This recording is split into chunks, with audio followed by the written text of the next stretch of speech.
जय श्री राम मेरे प्यारे बच्चों। तो आज हम स्टार्ट करेंगे क्लास 6 का 8 चैप्टर विविधता में एकता या एक में अनेक। देखिए बच्चों, इस चैप्टर में हमें क्या पढ़ना है। हमें पढ़ना है कि बेटे विविधता क्या होती है। बच्चों, विविधता होती है, अगर हम देखें विविधता का मतलब होता है अलग अलग।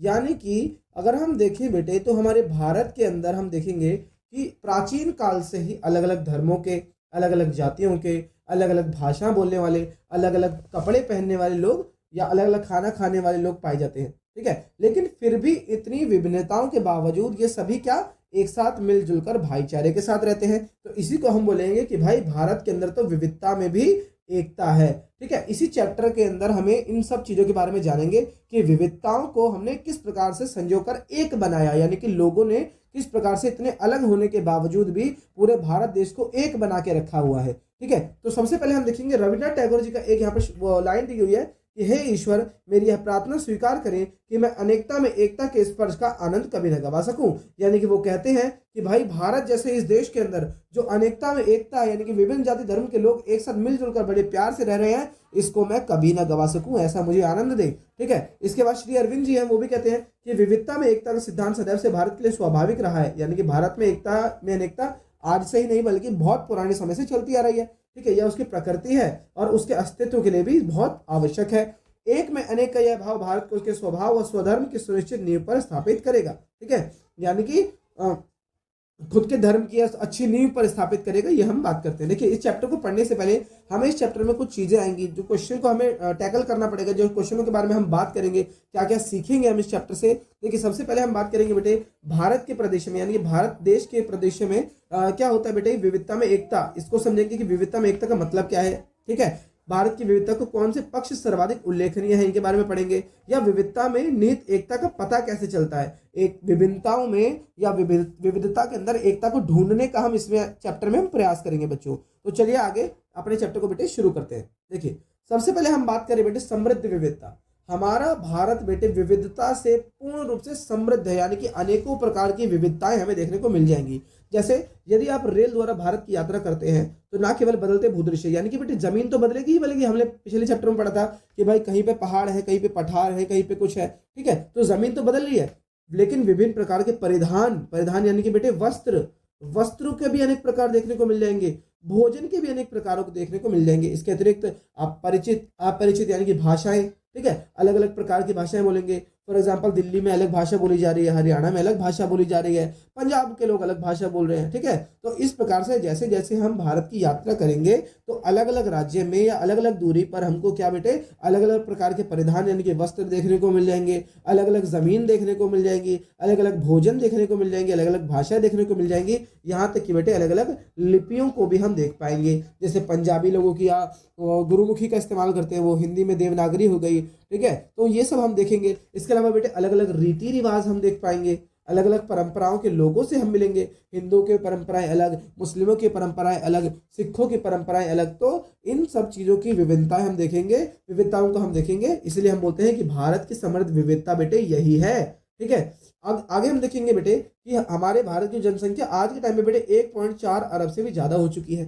ठीक है, इस प्रकार में विविधता बेटे बहुत आम बात है, क्योंकि देखो इतने सारे लोग एक जैसे तो होंगे नहीं। ठीक है, तो विविधता भारत के लिए आम है। 20वीं शताब्दी के अंत में भारत के एक राष्ट्रीय संगठन भारतीय मानव विज्ञान सर्वेक्षण है, उन्होंने भारत के लोक परियोजना के अंतर्गत सभी राज्यों में 4635 समुदाय को व्यापक सर्वेक्षण किया बच्चों। इसमें 25 लिपियों का उपयोग करने वाले 325 भाषाओं की गणना, यानी कि मिली है इतनी भाषाएं जो कि 25 लिपियों का प्रयोग करती थी। ठीक है, सर्वेक्षण में यह भी पाया गया कि जन्म स्थान के निकट, यानी कि जहां पे पैदा हुए उसके आसपास, या अपने मूल समुदाय जहां से वो बिलोंग करते हैं उनके साथ ना रहने के कारण अनेक भारतीयों को प्रवासी भी कहा जाता है। प्रवासी मतलब बेटे जो अपनी जगह से कहीं दूसरी जगह पे जाके बस जाते हैं, उनको प्रवासी बोला जाता है। ठीक है ना। इसके अलावा बेटे हम देखेंगे विविधता जो है बेटे वास्तव में सुंदर है, लेकिन इसको समझ पाना इतना आसान नहीं है। ठीक है, तो इसको समझेंगे कैसे। इसको समझने के लिए बेटे एक इतिहासकार थे, ब्रिटिश इतिहासकार, उनका नाम था विसेंट स्मिथ। क्या नाम था बच्चों? Vincent Smith. वो बोलते हैं कि इस अचंभित करने वाली विविधता में भारत के इतिहास किस प्रकार लिखा जा सकता है। इस प्रश्न का उत्तर इस तथ्य में है, यानी कि इस लाइन में है कि भारत विविधता में एकता प्रदर्शित करता है, यानी कि भारत के अंदर हम विविधता में एकता को देख सकते हैं बच्चों। ठीक है, तो आगे बढ़ने से हम पहले क्या देखेंगे बेटे, हम जानेंगे कि विविधता में एकता का अर्थ क्या है। ठीक है। हम इस एकता में अनेक या एक में अनेक को कैसे समझेंगे, कैसे व्यक्त करेंगे, ठीक है, और कुछ आयामों को भी हम समझेंगे। देखिए हम यहाँ पे बेटे इस चैप्टर के अंदर कुछ चीजें, कुछ तरीके इन्होंने बता रखे हैं, जैसे कि हम देख पाएंगे कि विविधताओं में विविधताओं में एकता जो है हमें देखने को मिल जाएगी कई सारे एस्पेक्ट में या कई सारे आयामों के अंदर। जैसे कि अगर हम बात करें बेटे भोजन की, ठीक है, हमारे भोजन की अगर हम बात करें तो देश में सभी का स्टेट का, जो हर राज्य का क्या एक स्पेशल भोजन है मान के चलो तो, ठीक है। जैसे कहीं पे साग सब्जी अच्छी खाई जाती है, कहीं के लोगों को भटूरे पसंद है, कहीं के लोगों को इडली सांभर पसंद है, लेकिन इनके अंदर कुछ मसाले ऐसे हैं जो पूरे देश में समान रूप से डाले जाते हैं। देखो चलो चैप्टर पढ़ेंगे तो और अच्छे समझ आएगा। देखिए हम में से कुछ विद्यार्थियों ने भारत के विभिन्न क्षेत्रों के पकवानों का सेवन अवश्य किया होगा, इनके बहुत तरीके के पकवान हमने खाए होंगे, ठीक है। हमारे देश में लाखों तो नहीं लेकिन हजारों प्रकार के व्यंजन तो बेटे मिलते ही मिलते हैं, ठीक है। जैसे कि कुछ चीजें हैं निश्चित अनाज है, जैसे कि चावल हो गया बेटे, जौ हो गया, गेहूं, बाजरा, ज्वार, रागी, विभिन्न प्रकार की दालें, ये पूरे भारत में खाई जाती है बेटे, ठीक है। इनको कोई एक स्टेट यूज नहीं कर रहा बल्कि पूरा भारत इनका इस्तेमाल कर रहा है। ये सभी अधिकांश भारतीयों का बेटे प्रमुख भोजन है। जैसे कि बेटे राजमा, ये दो तरह के राजमा हो गए, ये वाला हो गया, ये वाला हो गया, लोबिया, ठीक है। अलग अलग प्रकार की दालें, तो दालें तो पूरे देश खा रहे हैं ना, लेकिन है तो दालें अलग अलग प्रकार की भी, ठीक है। ये देखिए विभिन्न भारत के विभिन्न क्षेत्रों से अनाजों और दालों के कुछ उदाहरण दे दिए यहाँ पर, ठीक है। इसलिए बेटे जो चीजें पूरा देश खा रहा है उनको हम बोलते हैं बेटे मुख्य अनाज। क्या बोलते हैं इनको? मुख्य अनाज। मुख्य अनाज वो अनाज है जिनका इस्तेमाल अधिकतर बेटे पूरे देश के अंदर किया जा रहा है। जिस प्रकार बेटे मसालों के अंदर बात करें तो हल्दी हो गई, जीरा हो गया, इलायची हो गई, अदरक हो गई, ये कुछ मसाले हैं जो पूरा देश इनका इस्तेमाल करता है। साग सब्जी हो गई बेटे, ठीक है ना, इन सबको हम देखेंगे कि पूरा देश इस्तेमाल कर रहा है। इस तरह हम देखते हैं कि कैसे एक ही प्रकार की सामग्री एकता से विभिन्न प्रकार की विविधता अंगनित व्यंजन पकवान बनाए जा सकते हैं। यानी कि देखो हमने इस्तेमाल किए एक जैसे इंग्रेडिएंट को, एक जैसे सब्जियों को, एक जैसे दालों को, लेकिन फिर भी उन दालों से या उन सब्जियों से, उन मसालों से हमने अलग अलग तरीके के पकवान बना दिए। इस्तेमाल की थी हमने एक ही चीज, एक ही तरीके की साग सब्जी, एक ही तरीके के सब इस्तेमाल करें पूरे देश के अंदर, लेकिन फिर भी व्यंजनों में कितनी सारी विविधताएं हमको देखने को मिल जाएंगी, ठीक है। तो इस प्रकार से हम कहते हैं कि भाई भोजन के अंदर विविधताएं तो है लेकिन एकता भी है। एकता क्या है कि भाई सारे साग सब्जी मसाले जो भी हम इस्तेमाल कर रहे हैं अधिकतर तो सेम यूज कर रहे हैं, लेकिन फिर भी जो बनाने का तरीका है या जो बन के जो चीज हमारे सामने आ रही है उनके नाम अलग अलग हैं, उनका स्वाद भी अलग अलग है, ठीक है। तो इस प्रकार से बेटे हम कह सकते हैं कि भारत में जो पकवान ये बनाए जा रहे हैं बेटे, इनमें एकता और विविधता दोनों का समायोजन है, ठीक है। दोनों एक दूसरे से मिले हुए हैं, विविधता में एकता में प्रलक्षित हो जाती है, ठीक है। दूसरा एस्पेक्ट बेटे वस्त्रों के बारे में हम बात करेंगे या परिधानों के बारे में बात करेंगे, ठीक है। वस्त्र परिधान के बारे में बात करें, देखो भारत के प्रत्येक क्षेत्र के लोगों ने वस्त्रों परिधानों की अपनी स्वयं की शैली विकसित कर ली, ठीक है। लोग क्या करते हैं बेटे, देखो आप देखोगे कि केरल के लोग ज्यादातर लुंगी पहनना पसंद करते हैं, ठीक है। उत्तर भारत में अगर हम देखें तो जीन्स हो गया, शर्ट हो गई, या कुछ भी अलग अलग चीजें हैं। तो हर जगह अच्छा औरतों मर्दों के तो इतनी ज्यादा स्टाइल नहीं है, लेकिन औरतों की अगर हम बात करें तो साड़ियाँ हो गई, साड़ियाँ कई प्रकार की पहनती हैं औरतें, कहीं बनारसी हो गई, कहीं कोई तरह की साड़ी हो गई, कहीं रेशमी हो गई, सूती हो गई, ठीक है। लेकिन असलियत में है तो वो साड़ी ही। इसके अंदर आप पढ़ेंगे भी, देखिए क्या होता है बेटे, हम कुछ पारंपरिक भारतीय परिधानों में समानता पाते हैं, एक जैसे हमको कपड़े देखने को मिल जाएंगे भले ही उनमें किसी भी सामग्री का उपयोग किया गया हो बेटे, ठीक है। जैसे कि विभिन्न प्रकार के सूत हो गए, ठीक है, धागे से बने एक लंबा परिधान साड़ी की, जैसे मैंने आपको बताया ना साड़ी की बात कर रहे हैं, जैसे कि साड़ी बेटे कपास की भी बनती है, साड़ी रेशम की भी बनती है, लेकिन आजकल तो सिंथेटिक यानी कि कृत्रिम जो है कपड़ा उसकी बनाई जाती है, ठीक है। लेकिन साड़ियों के अलग अलग प्रकार देखने को मिल जाएंगे, जैसे बेटे बनारसी साड़ी, कांजीवरम साड़ी, पैठनी, पाटन पटोला, मूगा या मैसूर साड़ी, ठीक है। ये रेशमी साड़ियों के कुछ प्रसिद्ध प्रकार हैं।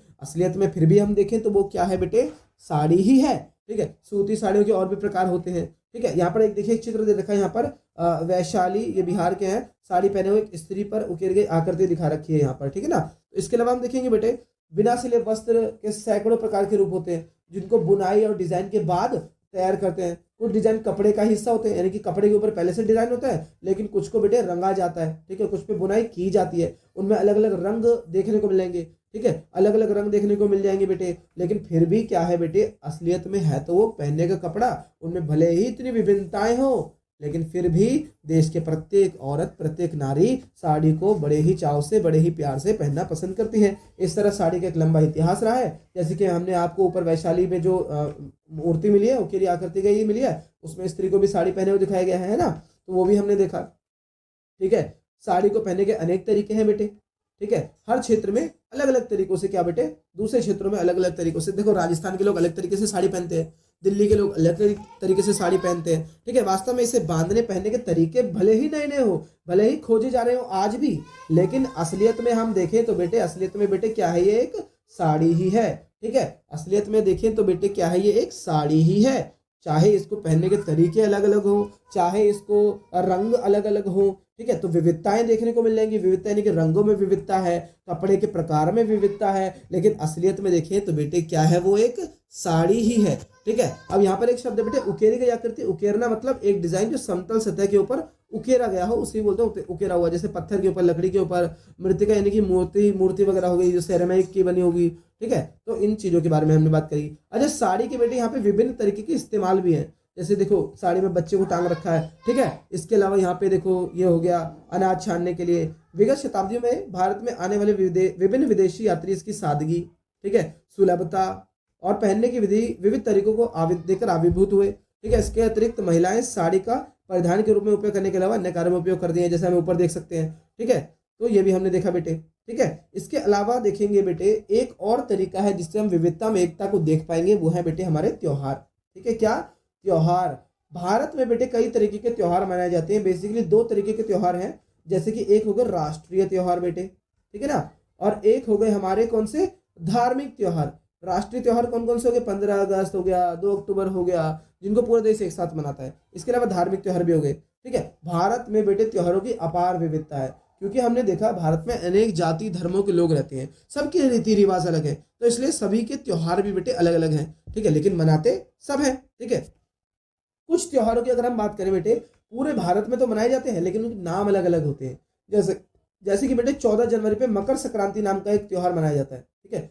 मकर संक्रांति मनाई जाती है 14 जनवरी को, लेकिन बेटे अच्छा इसका काम क्या है, बेसिकली ये त्योहार मनाया जाता है फसलों की कटाई के सूचक के रूप में। यानी कि इस टाइम पे ऐसा माना जाता है कि भाई फसल कटने लायक हो गई, पकने लायक पक गई, अब काटने के लायक हो चुकी है। लेकिन फिर भी बेटे है तो ये मकर संक्रांति, है तो फसलों की कटाई का ये सूचक, लेकिन फिर भी अलग अलग राज्य में इसको अलग अलग नाम से जानते हैं। जैसे जम्मू के आसपास में इसको शिशुर संक्रांत के नाम से जानते हैं, ठीक है। यहाँ पर माघी लोहड़ी के नाम से जानते हैं, यहाँ पर खिचड़ी के नाम से, इधर मकर संक्रांत, इधर उत्तरायण, मकर संक्रांति, मकर संक्रमण, मकर विलाक्कू, ठीक है तो असलियत में क्या है बेटे, मकर संक्रांति, ठीक है तो फसलों का त्योहार, लेकिन देश के अलग अलग राज्यों में अलग अलग जगह पर, जैसे माघ बिहू, ठीक है, पौष संक्रांति, ठीक है, लेकिन फिर भी नाम भले ही अलग हो। विविधताएं किसमें, नाम में भले ही विविधता हो, मनाने के तरीके में विविधता हो, लेकिन बेटे असलियत में किस लिए मनाया जा रहा है, ये मनाया जा रहा है फसलों की कटाई के सूचक के रूप में। तो यहाँ पर भी हमें क्या मिल जाएगा देखने को बेटे, एकता में अनेकता, यानी कि विविधता में अनेकता हमें देखने को यहाँ पर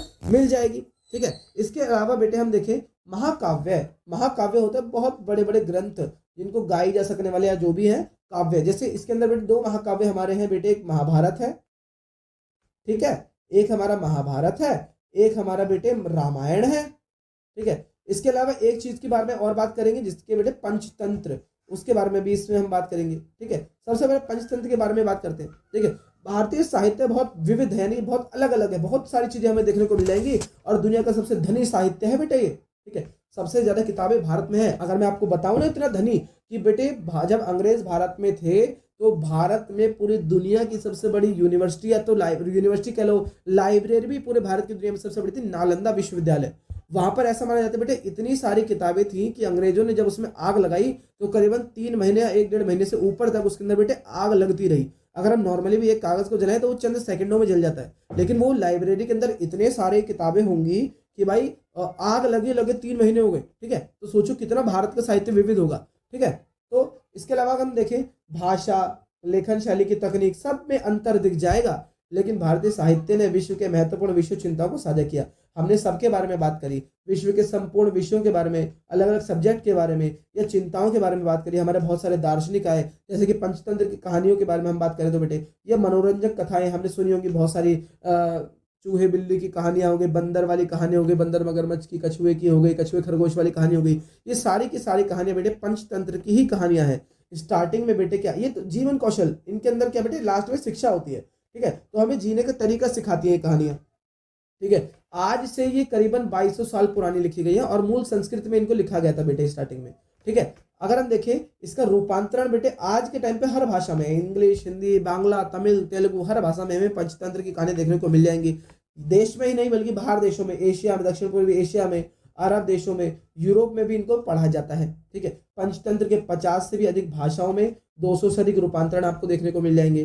ठीक है, इसके अलावा एक कहानियों का संग्रह भी है जिसको अनेक में परिवर्तित किया गया है बेटे, यानी कि कहानी तो एक ही थी लेकिन उसको अलग अलग भाषाओं में डाल दिया, यानी कि विविधता और एकता दोनों यहाँ पर आपको देखने को मिल जाएंगे। क्या क्या मिल गया, अनेक अनेक भाषाएं हो गई लेकिन कहानी एक ही है। ठीक है, तो विविधता और एकता दोनों एक साथ चल रही है हमारे भारत के अंदर। ठीक है, दो महाकाव्य की बात करेंगे, रामायण महाभारत। ठीक है ना, रामायण महाभारत की हम बात करेंगे। अपने मूल संस्करण में लगभग 7000 पृष्ठों में ये समाहित है बेटे, दोनों संस्कृत के महाकाव्य है। ठीक है, जिसमें क्या होता है, नायक यानी कि भगवान जी जो है हमारे धर्म की पुनर्स्थापना के लिए युद्ध करते हैं। महाभारत में पांडव श्री कृष्ण की सहायता से अपने चचेरे भाई कौरवों को हराते हैं जो अपने राज्य प्राप्ति के लिए युद्ध कर रहे हैं। ऐसे ही रामायण में श्री रामचंद्र जी अपने भाई लक्ष्मण और हनुमान जी की सहायता से राक्षस रावण का पराजित कर रहे हैं उसको। ठीक है, और जिन्होंने उनकी पत्नी सीता का अपहरण किया था उनको छुड़ाने के लिए। ठीक है ना, तो इसके अलावा भी बेटे छोटी छोटी कथाएं, उपकथाएं हमें देखने को मिल जाएंगी। ठीक है, अब बेटे क्या होता है, रामायण और महाभारत इतने बड़े महाकाव्य हैं कि हर भारत के अलग अलग राज्यों के अंदर बेटे इनके अलग अलग तरीके के कुछ रामायण और महाभारत लिखी गई है। उन लोगों ने भी, अब जहां जहां पर ऐसा माना जाता है, जहां जहां पर देखिए पांडव ऐसे थे, उन्होंने शायद ही कोई जगह छोड़ी हो कि जहां पे वो ना गए हो। तो जिस जिस कबीले से वो मिले या जिस जिस जगह से वो मिले, सबने अपनी अलग अलग प्रकार की बेटे महाभारतें लिखी हुई है। ठीक है, तो ये आप बड़ी बड़ी क्लासेस में पढ़ोगे कि किस प्रकार से महाभारत को जोड़कर एक किया गया। ठीक है, 1 लाख से ज्यादा श्लोक हमें महाभारत के देखने को मिल जाते बेटे हमारे भारत के अंदर। ठीक है, तो वही है। ठीक है, 2 सहस्त्राब्दियों से भी अधिक समय से इन 2 महाकाव्यों का भारत और भारत से बाहर अनुवाद भी होता रहा, यानी कि ट्रांसलेशन भी हो रही है बेटे, और रूपांतरण भी किया जा रहा है। ठीक है, इसके साथ ही अनगणित लोक संस्करण भी जुड़ते चले गए, यानी कि छोटी छोटी कहानियां भी महाभारत में ऐड हो गई जो लोगों ने डाल दी। जैसे कि तमिलनाडु में एक सर्वेक्षण हुआ, वहां पे महाभारत के 100 से अधिक स्वरूप पाए गए। केवल तमिलनाडु में 100 तरह की महाभारत मिल गई बेटे। ठीक है, तो पूरे देश में सोचो कितनी होगी। मैंने आपको बताया ना कि पूरे देश में 1 लाख से भी ज्यादा श्लोक मिले हैं महाभारत के, लेकिन उसमें से हमने कुछ ही चुने हैं जो कि सब जगह पे सेम थे, उनको हमने चुना गया। 13,000 पन्नों में फैली हुई किताब बनी है, वो आप बड़ी बड़ी क्लास में पढ़ेंगे, 12वीं या उससे आगे। ठीक है, आगे देखेंगे। वास्तव में बहुत से समुदायों में रामायण और महाभारत के अपने अपने संस्करण है, कि उनके अपने अपने संस्करण, अपनी खुद की तरीके की भी उन्होंने रामायण बेटे लिखी हुई है। ठीक है, और अपने साथ जो इतिहास को जोड़ने वाली किंवदंतियों को संरक्षित रखा है, जैसे भील हो गए, गोंड हो गए, मुंडा हो गए, इन्होंने भी बेटे विशेष रूप से सत्य है भारत के पूर्वोत्तर या हिमालय क्षेत्र में, जिसमें कश्मीर भी आता है, अनेक जनजातियों के पास इन दोनों अथवा किसी अपनी एक लोक कथा भी उपलब्ध है, यानी कि अपने आप की कथाएं भी है। ठीक है, ये जनजातीय रूपांतरण मौखिक रूप से, स्टार्टिंग में तो बेटे इनको मौखिक रूप से पीढ़ी दर पीढ़ी ट्रांसलेट नहीं दिया जाता था। जैसे कहानी सुनाते ना, दादी नानी ने हमें कहानी सुनाई, फिर हम उनको आगे बच्चों को सुनाएंगे, फिर उसके बाद बच्चे सुनाएंगे, तो ऐसे ये भी फैलती चली गई। इस प्रकार रामायण अथवा महाभारत से जुड़े हुए पात्र हो गए, ठीक है, वो सब फैलते चले गए। मानव वैज्ञानिक के.एस. सिंह थे बेटे, वो बताते हैं कि भारत के लोक परियोजना थी एक, ठीक है, जिसको हमने 126 प्रश्न में उल्लेख किया। वे महाभारत के विषय में विचार बताते हैं कि लोक कथाओं के अनुसार इस देश में शायद ही कोई ऐसा स्थान हो जहाँ महानायक पांडव ना गए, जो मैंने आपको बात बताई ना, और यही बात रामायण में भी की जा सकती है। ठीक है, बाद में इन साहित्य की अपेक्षा इन दोनों महाकाव्यों ने भारत एवं एशिया के विभिन्न भागों के मध्य एक सांस्कृतिक सूत्र के गहन तंत्र को विकसित किया, इसलिए ये विविधता में एकता का उदाहरण है। अब महाभारत हो गई या रामायण हो गई, इनकी जो कथाएं हैं बेटे वो अलग अलग जगह पर हमको देखने को मिल जाएंगी।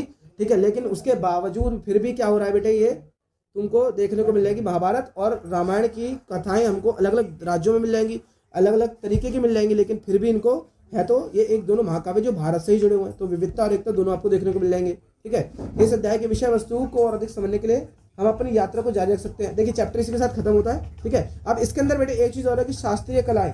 शास्त्रीय कला क्या होती है? शास्त्रीय कला होती है इसमें कि किस प्रकार से हम, देखिए शास्त्रीय कला 2 तरह की है। एक वास्तुकला हो गई जिसमें हम चीजों को बनाते हैं, जैसे मूर्ति बना ली। ठीक है, अब मूर्ति बनाने की भी 2 कलाएं होती हैं, ये बड़ी क्लास में पढ़ोगे, जैसे कि मथुरा शैली अलग हो गई या अलग अलग शैली हो गई। असलियत में तो बनाते हो रहे मूर्ति है, ठीक है, लेकिन फिर भी उसके अलावा हम देखेंगे तो क्या हो रहा है, मूर्तियों के साथ साथ में घर बनाने की कला। जैसे हम देखेंगे, अगर हम बात करें, जैसे मुस्लिम हो गए बेटे, मुस्लिमों के घर अलग तरीके के होते हैं। अगर मंदिरों की अगर हम बात करें तो मंदिरों में बेटे 2 तरह के मंदिर आप देखने को मिल जाएंगे अगर आप कहीं भी जाएंगे। जैसे शिखर होता है कई मंदिरों में, ठीक है, तो शिखर वाली शैली अलग हो गई, जो कि आपको कहाँ पे मिल जाएगी, साउथ में आपको ज्यादातर शिखर वाले मंदिर देखने को मिलेंगे, वहां पर शिखर होते हैं। लेकिन उत्तर भारत में अगर हम देखें तो यहाँ पे गुंबद का भी इस्तेमाल किया जाता है यहाँ पर, ठीक है। तो ये भी विविधता को दिखाती है, ठीक है। इसके अलावा अंत में हमें ये याद रखना चाहिए कि भारतीय संस्कृति विविधता को संपन्न रूप में प्रचारित करती है, ठीक है, और एकता की भी बात करते हैं। यानी कि देखिए हमने 3-4 चीजें यहाँ पे पढ़ी, ठीक है। हमने अलग अलग परिदृश्य, यानी कि देखो कहीं पर भी हम जाए भारत में तो हमें कहीं पे पहाड़ मिले, कहीं पे पठार मिले, कहीं पे रेगिस्तान मिले, लेकिन असलियत में तो क्या है, ये भारत की ही जमीन है, ठीक है। अलग अलग व्यक्ति मिले जो अलग अलग भाषाएं बोले, अलग अलग कपड़े पहने, अलग अलग भोजन खा रहे हैं, ठीक है, त्योहार मना रहे हैं अलग अलग, लेकिन है तो साथ में ही रह रहे हैं ना। तो विविधताएं तो है, लेकिन विविधताओं के साथ में क्या क्या है बेटे, अनेकताएं हमें देखने को मिला। विविधता में एक हो रहे हैं सारे के सारे, अलग नहीं हो रहे हैं, बल्कि एक साथ रहकर साथ में रह रहे हैं, ठीक है। तो इसलिए हम बोल सकते हैं कि विविधता में भी हमको क्या, एकता दिखाई दे रही है, ठीक है। भारतीय एकता विविधता का उत्सव मनाती है, ठीक है। अगर हम दूसरे देशों की बात करें, जैसे मैं बात करूं बेटे यहाँ पे श्रीलंका की, ठीक है। श्रीलंका के अंदर बेसिकली बेटे 2 समुदाय ज्यादा रहते हैं, ठीक है। एक वहां पे है सिंगली, ठीक है, और एक जो है वहां पे तमिल लोग हैं, ठीक है। सिंगली वहां के मूल निवासी, तमिल वहां पे जो भारत के जो तमिल थे वो थे। अब वहां पर भी विविधता थी, लेकिन वहां पर विविधता बेटे उत्सव नहीं मना पाए, वो लोगों में विभाजन हो गया, ठीक है। सिंगली और तमिलों में लड़ाई हो गई। तो भारत ही इकलौता ऐसा देश है पूरी दुनिया के अंदर जहाँ पे इतनी ज्यादा विविधता होने के बावजूद भी वो कभी विभाजित ना होकर बेटे समृद्ध बना, ठीक है। क्योंकि पूरे दुनिया में सबसे ज्यादा हमारी जनसंख्या यहाँ पर है, ठीक है। अगर आप किसी दूसरे देश में जाएंगे तो वहां पर ज्यादातर आपको विविधता देखने को नहीं मिलेगी, केवल एक ही प्रकार की कास्ट के धर्म के लोग ज्यादा मिलेंगे। लेकिन भारत एक इकलौता ऐसा देश है जहाँ पर आपको बेटे अलग अलग जाति, अलग अलग धर्म, अलग अलग चीजों के लोग मिल जाएंगे, उसके बावजूद यहाँ पर सभी एक साथ रहते हैं, ठीक है। तो ये आपको देखने को मिल जाएगा इस चैप्टर में। यही था इस चैप्टर में। अगर आपको वीडियो अच्छी लगे तो लाइक शेयर सब्सक्राइब जरूर करें, और नेक्स्ट चैप्टर बताएं कौन सी डलनी चाहिए।